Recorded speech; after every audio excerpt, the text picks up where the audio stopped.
Hello and welcome to a Gooner Ramble Euro special. Sadly, it's the last one of the Euro specials as the Euros finished yesterday. We got a good lineup again tonight. We got Rob. Rob, how you doing? You're a debutant today. Yeah, not too bad, thanks, mate. Good. And also we got Was the Gooner back again with me. How you doing, mate? You alright, James? Yeah, I'm good, thank you, mate. Good. So let's go into the semi-finals, as that's where we left it off after the quarters, and it was Portugal, the mighty Portugal, versus Wales without Aaron Ramsey. So it was always going to be a tough task, and they did come up short, sadly. But what did you guys make of the game? I'll go to you first, Rob, as your debutant tonight. What did you make of this one? Yeah, I mean, like most of the games in the tournament, I don't think it was one of the greatest watches in the world, but I think it was a case of two teams that pretty much did what they had to do throughout the whole tournament to get where they ended up eventually. Both very dogged, very defensive. And I think just the players missing from the Welsh team, obviously Ramsey missing was a massive blow. I just think they struggled. Lack of dynamism in midfield, over reliance on Bale, and Portugal finally won a game in 90 minutes. Yeah, too right. And what about yourself, Was? I know you're constantly on the Ramsey bus. I saw you advocated him as a club captain the other day, which caused a few heads to turn.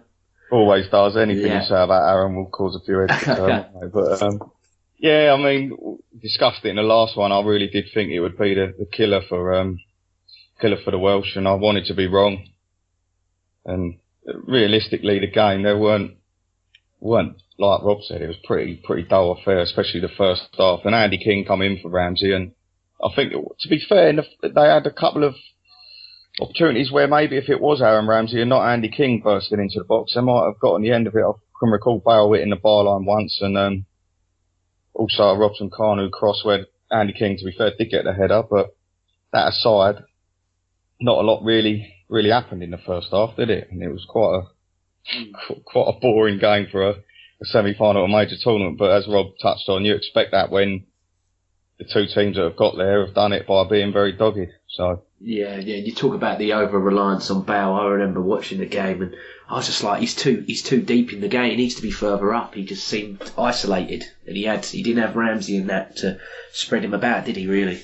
And that's exactly it. I mean, like, he has been asked to do almost a different role with Ramsey in the side. We noticed Bale not really being involved in the game until he needed to be. And by God, when he gets on the ball, even the other day, he was still bursting through in that semi-final. He was making really, really long runs with the ball. But it's always going to be tough, and it would always be a lot better for him if Rambo was there and he could just concentrate on doing what he does best up the other end of the park.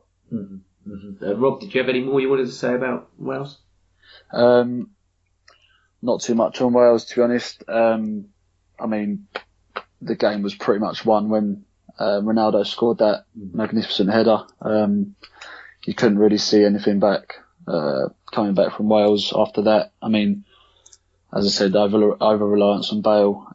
They were waiting for a bit of magic, and unfortunately, in the game of that importance, there's very, very few chances. It was just overall a struggle.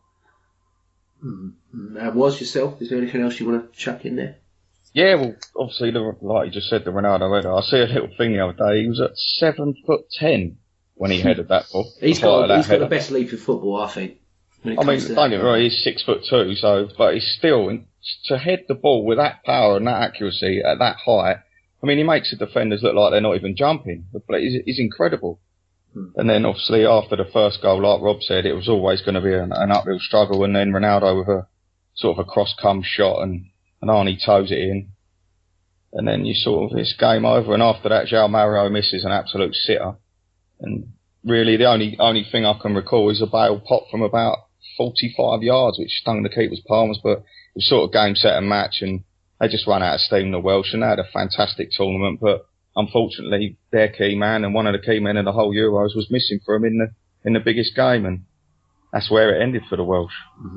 I do believe though that Wales can, they can hold their heads up high. I wasn't too sure about the bus parade or whatever. I was a bit bit like that. That might be a bit too much, but by all means, when they get back at the airport and all that, give them a clap, and then they can go home and chuck on old Sex Bomb by Tom Jones and have a party and that. I think pat themselves on the back. But I thought the bus was a bit OTT. Yeah, you got to love it though, don't you? Yeah. I think give it another 2 years. Few of them are aging, but they might have a good shout at they might be a team to watch in Russia as well. Yeah, if they qualify, it'd be nice, wouldn't it, to keep as many British teams out there as possible. But we'll see. Yeah. Well, going into the next semi-final, and this was the blockbuster game for me. I was really looking forward to this, and France-Germany, and straight away that first, the first half and everything else, the intensity from kick-off was incredible. I was like, we got a game on here.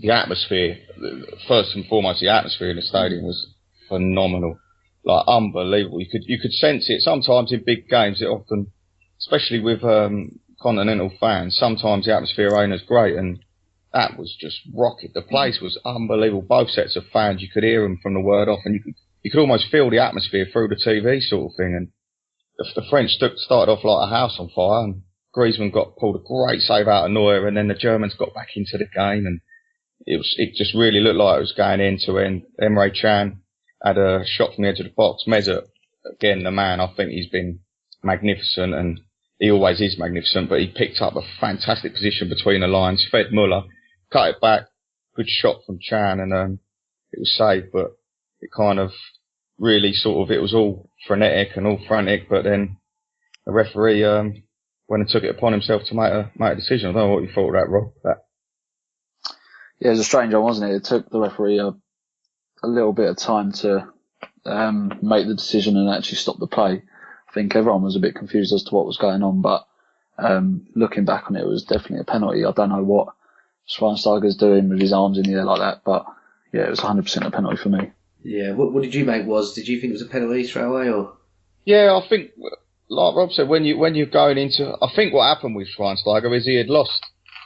Was it Evra going up for the header? I think he lost him, and as soon as he lost him, he panicked, and it's difficult to obviously try and jump without your arms up and all that. But at the end of the day, if you're in the penalty area with your arm above your head and it prevents the ball from going towards the goal, intentional or not, it's got to be a penalty. He slapped the ball for me. I'm like, you even like you said, if you haven't tried or intentionally meant to do it, you've slapped it regardless. So there's no, like, so many people on Twitter were like, oh, it's ruined it now, it's ruined the game. I'm like, well, you can't do that, like, at any level, especially with your UEFA refs as well.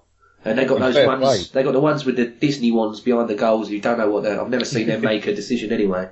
I just think they're delegates that can't get seats. So they just say, "I'll put them in a ref's outfit," and then they can watch it from behind the goal, get a good, nice little view. But no, then the penalty comes, and Griezmann tucks that away easy as you like. And like we spoke about in the last pod, was with the penalties, he didn't fluff that. He didn't try and place it. He just smacked it as hard as he could, didn't he? That's what you want to see from a penalty, isn't it? And after all the quite funny penalties we've seen at these Euros, it was nice to see probably the biggest pressure one slotted away like it didn't even matter against probably the best keeper in the world. Certainly one of.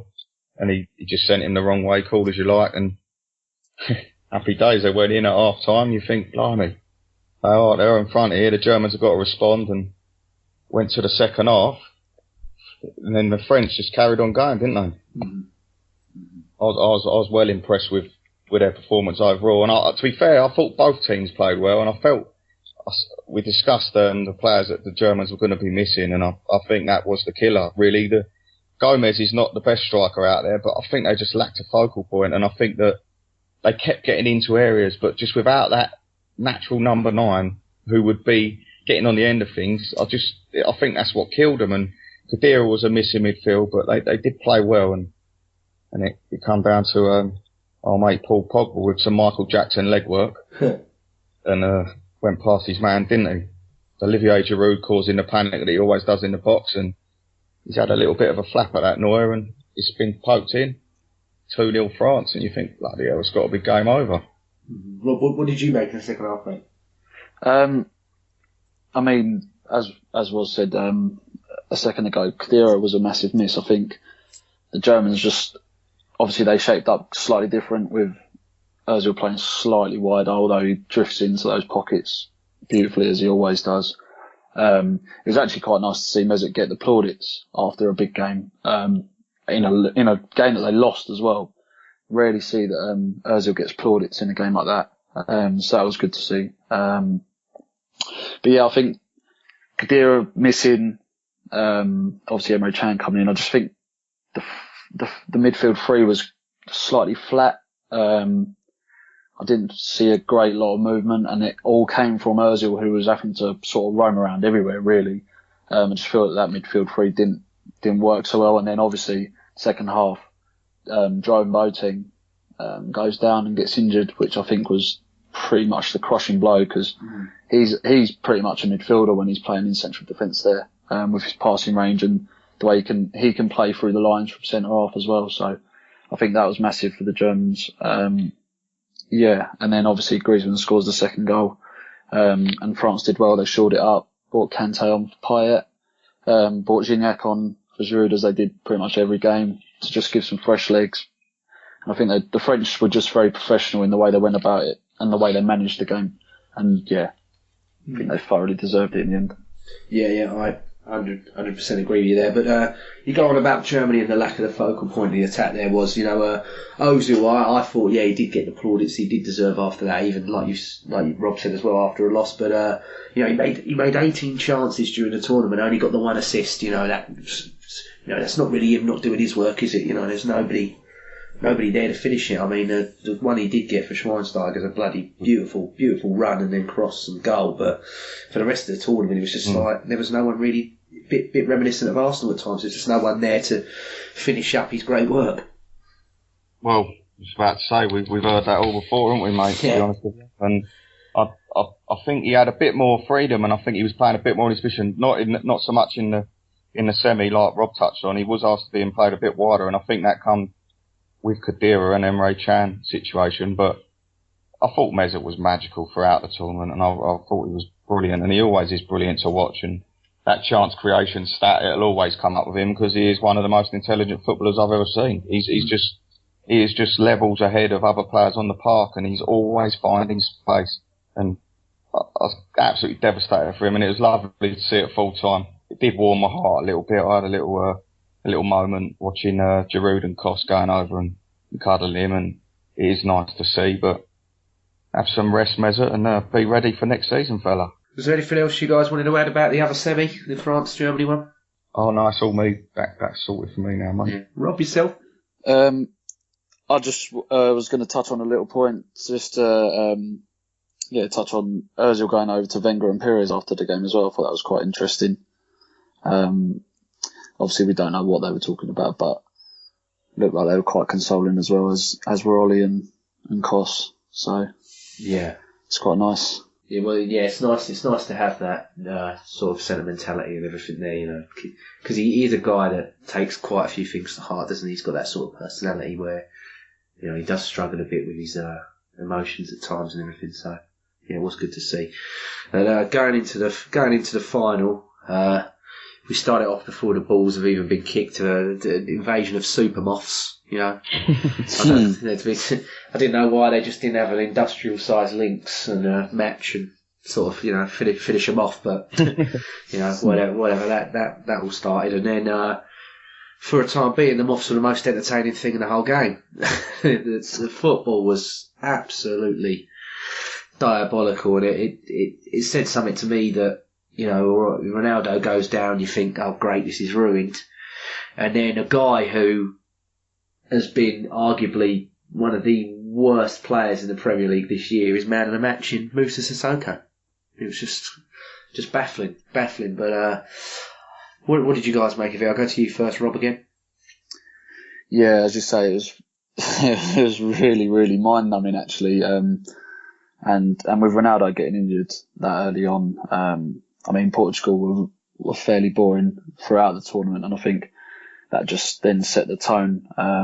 It was, I must admit, I'm not Ronaldo's biggest fan, but it wasn't nice to see someone of that stature go down injured and miss arguably the biggest game of his whole career. And I think he come out and said afterwards that it was the most important and the best highlight of his career. So that was quite sad from a neutral point of view. But again, it was just a case of Portugal doing what they had to do. Sat deep, defended well, organised, drilled as they were the whole tournament. Thought Pepe was absolutely incredible. He was an absolute animal. Also, the youngster Renato Sanchez, he was brilliant. I can't believe he didn't start earlier in the tournament as well, but he just come on leaps and bounds. Really took the game by the scruff of the neck. So really impressed with those two. But yeah, bit of a strange one from Deschamps. I thought bringing Giroud off was absolutely criminal. I don't think Gignac was bringing anything to the game at 0-0. And ultimately they paid for it. I mean, when you did take Giroud off, I thought, well, surely push Pogba up, push Griezmann into centre forward, and get Martial on, or even get Kante on, just to run a bit, get them going. But no, he brought old Big Mac for Gignac on, and it just went terribly wrong, didn't it? I thought from the start I was quite surprised at his tactical approach to the game. I really, really don't think he set his stall out in the right way. I mean, a lot has been made of Pogba's performance in that final, and I actually feel quite sorry for him, because for me it was clear that with Moussa Sissoko playing on the right, inverted, and on the left we got Griezmann, again in commas. These two ain't been playing wide, and they won't play wide throughout the game, and he's almost gone with a deep line too, without probably their best deep line midfielder in the team, which is Kante. And I think between Pogba and Matuidi, neither of them are naturally inclined to sit deeper, and I think they had to sort of almost dull down their game, and we didn't get to see the Paul Pogba in the advanced areas that we like to see, getting from box to box. He wasn't afforded that freedom and that space, and to allude back to with regards to us, it's almost like watching Arsenal play with Aaron Ramsey facing the same struggles. You don't want these players sitting deep lying. You don't really want that, and I felt a bit sorry for Pogba, but I was surprised with the tactic. It didn't help Giroud. He really didn't. It was all huff and a lot of puff and not a lot of blowing the house down for him. And in the first half, it was a dire final, weren't it? And like you touched on, with Ronaldo in tears leaving the pitch, and that aside, in the first half, you had really only one chance, which was that Griezmann almost Van Persie-esque header. And it was a good save from the keeper. The lofted pass, great pass from Payet. And Giroud, to be fair to him, done the closing down on Pepe and won the ball back. Payet picked him out, and it was a good header, but good save for Patricio. And we went in at half time, probably still all laughing about the moth on Ronaldo's face more than the first half of the final of the European Championships, which was strange. Yeah, very, very, very true. Well, the goal come late, and it was Adair, the forgotten man at Swansea, who scores the winner, and people were moaning about Koscielny in there. I just think he was bollocked, and he got turned, and the other one he ran in and didn't he, and he spanked one, and Lloris just couldn't get there. Yeah, I think with that, with a goal, Cost did get turned, yeah, but I think Umtiti had a very, very solid tournament. You could see why he's got his move, but I just think he stood off. And once Cost had been turned, there was still time for Umtiti to sort of run towards the ball, and he just sort of sat. He was about 5 or 6 yards too deep for me. And I'm not blaming Umtiti, but it's just them little things that could make a difference. Eddie, you couldn't make it up, man. It's just football. Either how this fellow who can barely get a game for Swansea can go out in the European Championship final, turn on a sixpence, and smash it in from 30 odd yards in the bottom corner past Lloris. It just summed up the strangeness of the entire tournament for me, and it's not really. It don't make sense. It still don't make sense how all this happened for me. It was very surreal. I was sat there and I was just like, this is like an absolute massive snatch and grab. Like this is like Greece, how they beat Portugal in 2004. They've sort of repeated that. Like no, I didn't see it coming at all. I was just like, well, you know what? It would probably go to penalties. They ain't got Ronaldo to score the winner so he can take his top off and show everybody how great he is. So I thought, France are easily going to wrap this up on penalties, and it, like you said, I just think Deschamps did set them up so wrong. Like, you can talk about Pogba and if he's worth this much and if he's worth that much. The boy's special, and he just had no chance last night to sort of show how special he was. But another thing that was winding me up as well with France was the whole time just round the houses football, like right, tap it to you, tap it. I'm like, take a pop, just someone have a shot, say anybody. It just seemed that they were just so content in stroking the ball around, and it was just terrible. What do you reckon, Rob, with that, with regards to the French style of play? I thought it was like watching Arsenal, mate, to be honest with you. It was a strange one because, I mean, just looking at Pogba and Matuidi in the two, like you said earlier, they're very, very similar. They're very, very dynamic, very up and down. And I don't think that they're probably used to playing in a two with someone so similar to themselves, if that makes sense. Yeah. So you've got like the Matuidi bombing on, which means Pogba should have to sit. I mean, they've got no one else there to cover, so Pogba was a bit reserved in that sense. And again, when Pogba bombs on, which you'd obviously want with those two, you'd want Pogba to bomb on a bit more, then Matuidi would cover. So I just thought it was really strange, and like you say, Sissoko and Payet wide and Griezmann roaming around as well. It just didn't work for me. They didn't look like scoring really. Definitely. And obviously we got the Portugal winning the tournament in the end, and like you said earlier, they only won the one game in 90 minutes and they finished third. And you can criticise how the tournament was set up and everything else, but at the end of the day, they're the ones who've won it, haven't they? So. Put it this way, mate. If England finished third in their group and done the same thing, we'd be going, we wouldn't be awake. I'd still be on it, celebrating it now, mate. Yeah. I mean, and do you know what? Watching after Cristiano going off, and it's almost you could see his world crumbling. And I ain't his biggest fan either. I don't really like the bloke. I'll be brutally honest there. I think he's an absolutely phenomenal footballer, but. You saw how much it meant to him, and then when he comes back out and he's living every kick, he almost morphed into the world's best assistant manager. I couldn't believe it. Like, he was literally running the show from the bench, and I watched a little video earlier. It was about a 3-minute video of him during the game. He's just loving football and living football like any one of us would, and it's lovely to see someone who is so flipping good at what he does have that much passion for the game, and it's nice to see him finally win a major tournament and achieve success. I don't think players should be judged on their success as a footballer by their international tournament credentials, but it's good to see the best players in a long, long time achieve the best trophies, and fair play to Ronaldo, and I was happy for him in the end, to be fair. It was a strange one because, I never would have backed Portugal at the start. And I definitely didn't back them before the ball was kicked last night. But I was looking at it today, and their senior teams just won the senior Euros. Their under 21s, they were the runners up, and they won the under 19s Euros as well. So there's obviously like a contingency plan there in Portuguese football to get all of these players through. And like we said, there was abundance of talent. I mean, I've totally forgotten the right back's name. He was Guerrero, fantastic. Yeah. I think Guerrero's the left back. Cedric. Sorry, mate, Cedric. Yeah. The right back was brilliant. He was absolutely brilliant. Like, he just was like a little pit bull, just chipping away. Brilliant little player. But now, is there anything else you guys want to add on the final as well? No, not really, mate. Just congratulations, Portugal, and like you said, I didn't expect that. No one. Well, obviously some people probably did, but I couldn't see Portugal doing anything. And we did mention they only won 1 of 7 games, but they also never lost. So yeah, got to give that to them, haven't you? Mm-hmm. And Rob, what about yourself? Is there anything you want to add?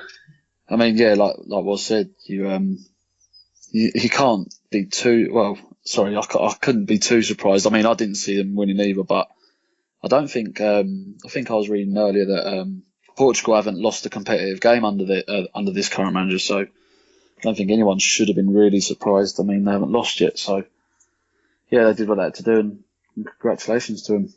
Mm-hmm. Well done to Portugal, and if there's any Portuguese Gooners out there, well done to you, and enjoy yourselves. Enjoy it.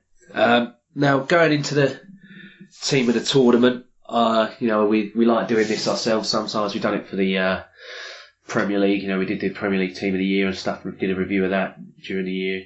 So we'll go to we're using the UEFA one. I know that Opta's done one, Squawka's done one, bloody the BBC ITV, but we're going to go with the official one from UEFA. So they picked, was it Patricio in goal? You said earlier is that Patricio? Yeah. Yeah, it was Patricio, yeah. Yeah. I thought last night the guy was incredible, but over the course of the tournament, was there anyone else you think? I'd say Gabor Kariya for his bottoms. And his little skill he pulled out. A couple of skills. He done the throw through the legs and the little, the almost Thierry Henry fake pass, which was fantastic. No, realistically though, you got to say to him, he's got all the way to the final. They ain't lost, and in the final, he did make some big saves, and good keepers win tournaments, don't they? Would you say Lloris would have a shout as well? Yeah, Lloris did play very well, but I think if France had won the final, it might well have been Lloris in that team, but Patricio made a difference. Yeah. And Rob, what about yourself for goalkeepers? Yeah, no argument from me. I think cool. Rui Patricio definitely deserved to be in the team of the tournament. Mm-hmm. And then the right back they picked was Kimmich from Germany. Now that I know his name, would have picked the Cedric guy based on yesterday, and I thought he was brilliant. But what about you two? I'll go with you, Rob, first. Was there any? Again, I don't think there were any outstanding right backs in the tournament, to be honest. I thought Kimmich actually done really well considering his age. I thought he played really well. He was looked really accomplished actually. So yeah, again, no arguments from me really. Mm-hmm. And was? Yeah, exactly the same. Fair play to Kimmich, a young boy coming into a very, very accomplished and established German side, and he didn't really look out of place, and he's got a bit of a strike on him as well when he fancies it.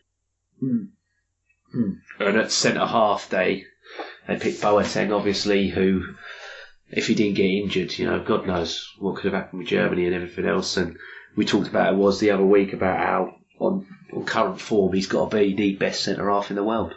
Oh, unbelievable! And do you know what? In that entire tournament, he made the second most passes out of it. Yeah, I read that. Yeah, he's the centre back, and we discussed that Hummels, Boateng, and Neuer were probably three of their best passers. And I feel Boateng, he's such a brilliant footballer, but obviously, I'll jump in the gun here. Pepe was his centre back partner and in the team, and Pepe for me had to be in there. I think he's been a warrior throughout the tournament, and he knows how to defend, and he's a very, very aggressive centre-back who's very good at what he does. But I just feel a bit sorry for Koss, to be honest with you, mate, because I think he was incredible throughout that tournament. And he played alongside different partners, and it didn't faze him. And I know he got turned in the final or whatever, but throughout the tournament, I thought he was magnificent. But again, it's tough. You've only got two you can choose, and I personally would have gone Koss, but that's me. Okay, we'll same here. But you talk about Pepe. For me, he's got all the talent to be a brilliant, brilliant player, but then he backs it up. He's got the shithousery down to a T, and he's such an annoying bastard. Yeah. But he's brilliant at it. He is brilliant. But Rob, what did you make of both the centre halves? Yeah, again, can't really argue. I mean, Jerome Boateng, like I said earlier, he's pretty much a central midfielder when he plays for Germany. With the amount of possession that they have and the range of passing that he has, is just. It's madness for a centre half, to be honest. But yeah, definitely Boateng. And again, tough on Koss. And I think if France had won it, I think Koss would have been in it. But as Portugal won it, I think Pepe just shades it. I don't think Koss getting turned for the goal can have any weighting on how he actually performed throughout the tournament. But yeah, I think Portugal winning it, Pepe more than a fair shout to be in there. And like I said last night, he was absolutely incredible. And a left back, they had Guerreiro from Portugal, who again, what really stand out left backs was there. I couldn't really name you another one. No, like you said, there's very few to choose from. And in the first few games, to be fair, Danny Rose was having a good tournament, wasn't he? And then we all know what happened to England, so there was absolutely no chance any of the England players would be anywhere near this squad. But that aside, I personally can't think of one. And he's got a good move to Dortmund, and they fought well this summer, Dortmund, and you can see why they've gone for him, and hopefully continues to improve because he looks a very, very good talent at left back. Mm-hmm. Rob, do you want anything to add? Yeah, again, left backs, there wasn't really any standouts. I actually think that Neil Taylor had a really good tournament for Wales. I thought Oh yeah, that's a good shout. Yeah, he played really well. Obviously, he got a goal as well in the group stage, but yeah, Guerrero is really good. I was really impressed with him actually. Really good. He was really good last night as well. And then obviously Tony Cruz, who on his day, I love watching this guy. I think he's absolutely brilliant. What about you, Woz? What do you make of Tony Cruz? Just an incredible footballer. He's just beautiful in simplicity. He's just a controller. He just knows what to do with the ball, when to do it with the ball, and he's always on the ball. And you can't answer that. It's literally what he does. He gets the ball, he plays it between the lines to Meza, and that's where they move on. And he's such an intelligent player, and he's a perfect complement for Mez, and you can't argue with that. I mean, the top passer in the entire tournament, and he's unlucky, and the Germans as a team were unlucky not to go further, but they're definitely in there for me. Mm-hmm. And Rob, yourself? Yeah, he's just a joy.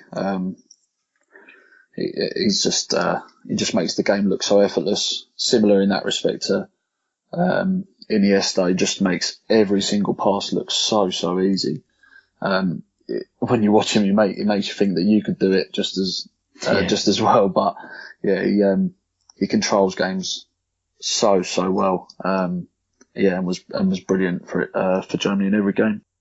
Yeah, totally agree. And then next was one that a few people were like, "Oh, it's turned a few heads," but I couldn't disagree with it. Joe Allen from Liverpool, the Welsh Xavi or Welsh Perlo, whatever they call him. I thought he had a cracking tournament. I did think he played well, but looking back, I was watching the Welsh games again, and he did make a hell of a lot of mistakes. And I think he's a very, very good player. But I do think there's other players who could have gone in that team ahead of him. And one I'm going to throw out there, as I am a Gooner, is Granit Xhaka, who made the 5th most passes in the tournament, and he only got to the second round, the last 16. And he won 2 Man of the Match awards, and I thought he was fantastic for Switzerland, and he stood out pretty much every game I watched him, bar in the Poland game. And I'm sure there was a couple of others. But Joe Allen, no discredit to him, he did have a very good tournament, but I think that he was sort of piggybacking Ramsey, me, and I think he's got in there by doing all the simple things very simply, but not at the same level as perhaps other people did, because Ramsey shone so much. I think it made him look a lot better, but not slating Allen, but I just personally wouldn't have had him in there. Rob, yourself? Yeah, it's a strange one. I mean, don't get me wrong, he had a good tournament for Wales, but I think that semi-final just showed it. I think with no Aaron Ramsey in there, I think Joe Allen got found out. Didn't have the greatest of games. I'd agree with Woz as well to maybe throw Xhaka in the hat. I thought he was really good, and I think we could be really excited about him. I think he's going to be a great signing. But again, I'd probably throw Iniesta in there. I know obviously they got knocked out round of 16 as well, but every single game he's just an incredible footballer. I think he was probably quality-wise the best player at that tournament as well. And it's a shame that Spain got knocked out that early because we didn't get to see as much of him. And I'm sure he would have probably been in and around the top players for the tournament if they'd gone that little bit further. Mm-hmm. Yeah, totally agree there.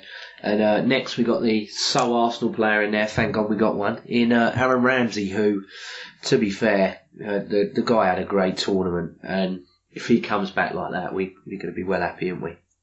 Yeah, we discussed it, JJ, and we love seeing him play that way, and we just want to see Arsenal get that out of him, mate. To be honest with you, and whatever position it is, and whenever it is, and wherever it is, we just want to see it, and that's the challenge for Arsene Wenger. He's got these players, and we need to see the best out of them. And if you've got someone like Aaron Ramsey who's going there and carrying a nation like Wales, and no disrespect to Wales, no one looked at Wales before the start of the tournament and thought they would do anything.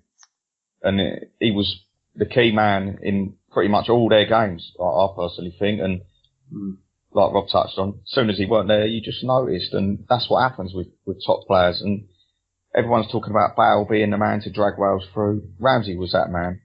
And Bale would do the spontaneous, and he's absolutely brilliant, and he is world class on his day, Bale. But you watch the way Ramsey just dominated the midfields and controlled the game from box to box. And when he does get in that final third, he's got the ability about him to make something happen. And I was delighted for him to be in the team, and hopefully he has a good rest now. And I just want to see us get the best out of Aaron Ramsey, get the Aaron Ramsey that we know is there, and the Aaron Ramsey that has proved it on the biggest stage. And yourself, Rob? Yeah, I thought he was absolutely incredible throughout the whole tournament, Ramsey, and well, watching him play in that role, I know we don't play the same formation as Wales, but if that doesn't force Wenger's hand and say, look, we need Aaron Ramsey in the centre of the park, then I'm not sure what else will, to be honest, because he was incredible. And I would say that he was easily their most influential player. I mean, everyone looked at Bale before the tournament, but Ramsey was easily the most important player for that team throughout the tournament. And when he got booked in the quarter-final, I was absolutely gutted for him. It was not quite the same, but it was similar to it was like when Wrighty got booked in the Cup Winners' Cup semi-final in '94 and he missed the final. It was just a bit like, you're a bit gutted for him. So yeah, he's definitely warranted his place in the team of the tournament. Yeah, well, 100% agree there as well. And then obviously the player of the tournament overall was Griezmann, so he's going to be in the team. And what a guy! Just what a guy! You know, if Atletico Madrid tied him down before the tournament began, thank God they did, because he's got to be on everybody's shopping list or notice list now. And you know, he went in there with a terrible miss in that Champions League final, and he had to come back strong, and boy did he do it. Yeah, fair play to him, eh? And it must be gutting for the fella to lose two finals of such magnitude in such a short space of time. But he'll come back. He's young. He's still improving, and I still think there is an improvement to come from him. I still don't think he's the finished article, but you could see his intelligence on the pitch, and I think you could play him anywhere really, and just ask him to do a job, and he'd do it because he has got the quality to do that. And I actually think in a lot of games he weren't on it, and especially in the group stage, I don't think he performed very well. After the first game, he was dropped, and he come on and scored against Albania, and then in the Switzerland game, not a lot really happened for him, and he got subbed off early. But then when the big games come around, he come into his own, and that's where he finished top scorer. And really, it was his performances along with a few others for France that propelled him to the final. And 100% he should be in that team, and any player getting the golden boot at the tournament is going to be in that team, aren't they? Yeah. What about yourself, Rob? Yeah, scoring 6 goals is always going to get you in the team tournament. And not just his goals, but he did play really well in the latter stages in the knockouts. He was brilliant. He was an absolute nightmare for the defences, and it was actually it was quite refreshing to see someone play off of Giroud so effectively. Really made clever runs off the ball. Seemed like they had a really nice link up, and be interesting if, I know he's just signed a new contract at Atletico Madrid, but it would be interesting to see someone like Griezmann potentially in a 2 at Arsenal, and I think it's something that we could probably look at doing with Sanchez as well. But yeah, Griezmann 100% has got to be in there. Mm-hmm. And the next one was West Ham, Payet. What a great goal he scored to start the tournament, and then he got a couple more along the way. But I thought he sort of pilted out towards the end, and he got hooked off on the 56th minute last night. And there's a lot of people that are like, oh, he's better than Ozil, he's better than Ozil. When there's all that rivalry, I'm like, well, hang about here. Ozil won his final, and he weren't hooked on the 56th minute. So let's chill out a bit. It really is for me. It baffled me a little bit that, because like you said, he started really well, and it was another one of them golden moments of the tournament where he pings one in right in the top corner, and you see him crying on a bench, just the emotion pouring out of him. But really, after the first 2 games, I'd question, he didn't really set the tournament light for me. And when you got someone of Mesut Ozil's quality who played how he played for Germany, I think it's diabolical that he ain't in that team.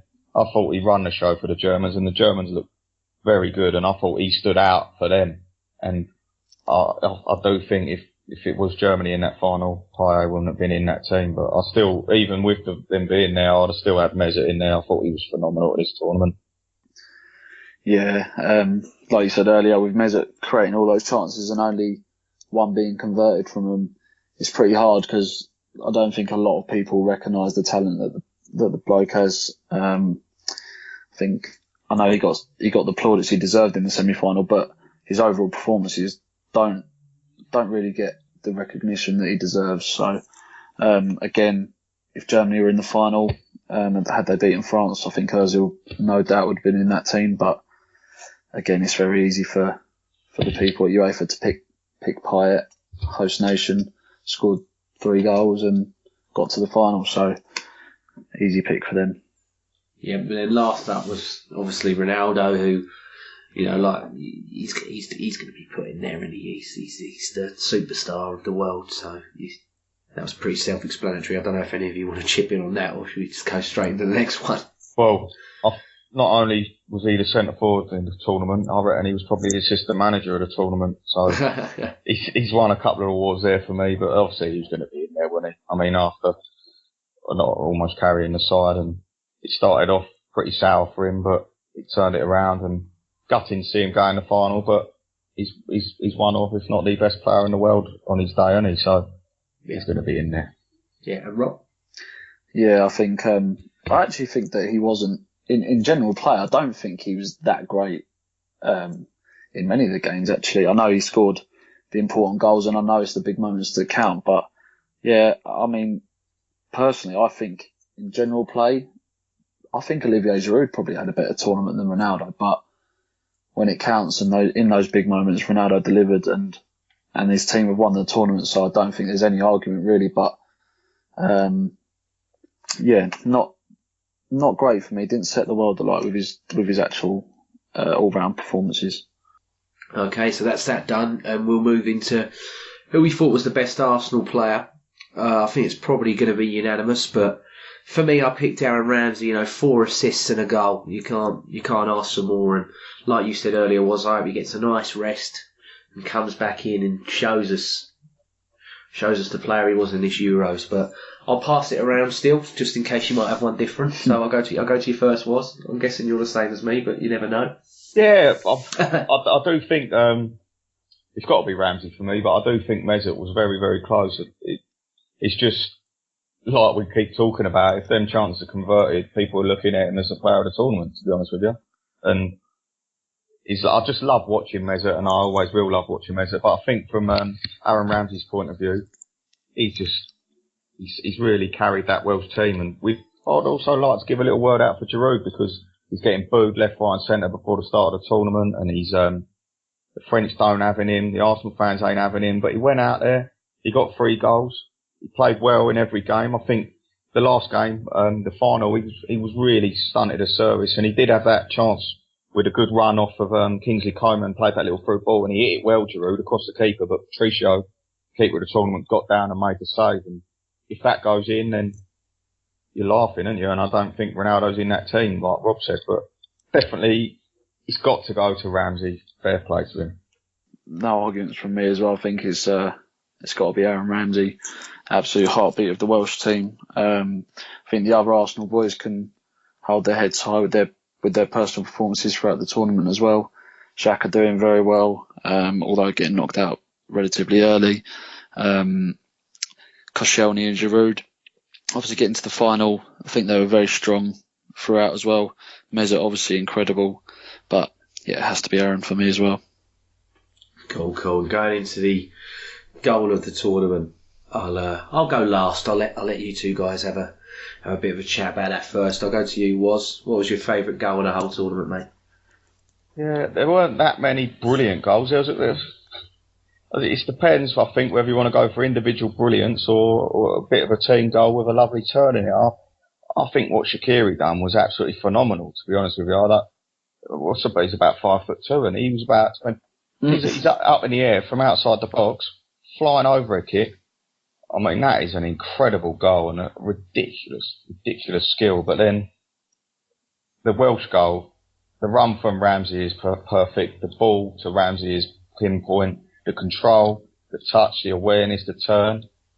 And then again, the control, the touch, the awareness, the turn, and just the finish.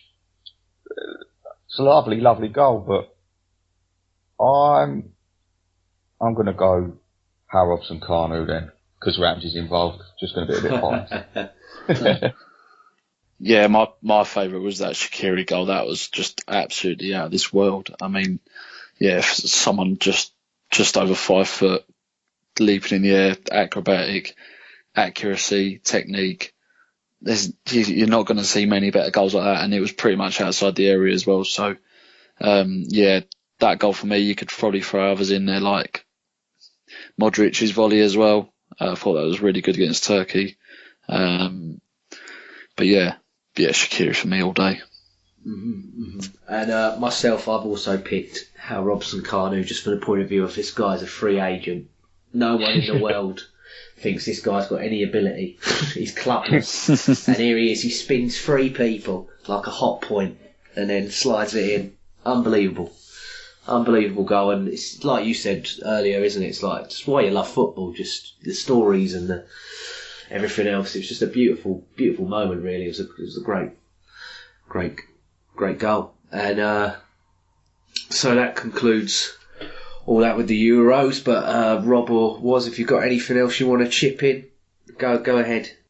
I've got a little summary. I've had a little note of my favourite moments and a few of my things I want to remember from the Euros, and some interesting notes. We've had more pitch invaders and red cards at the Euros, which is funny. Only 3 own goals out of 122 goals, which is always you don't want to see the defenders getting too many in their own net. We've learnt that the Russians love an organised tear-up. I think Roy Hodgson's finally lost the plot, and Harry Kane's probably still out practicing his set pieces in his garden for the next one. That Icelandic commentator is a very, very, very excitable man. He was loving life, and Jurgi Love, and he's fiddling and sniffing of anything and everything. As a saint to remember. You got the Ledley Shuffle, the Griezmann Hotline Bling, and the Zaza Running Man Challenge. 2 dances. Footballs can pop.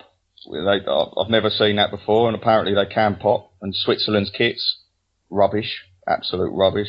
The Icelandic war cry, and Will Griggs probably still on fire. The Moths, what is that all about? Moths, at a final of the Euros, I've never ever seen Moths. And a famous moth who's now got his own Twitter account and thousands of them.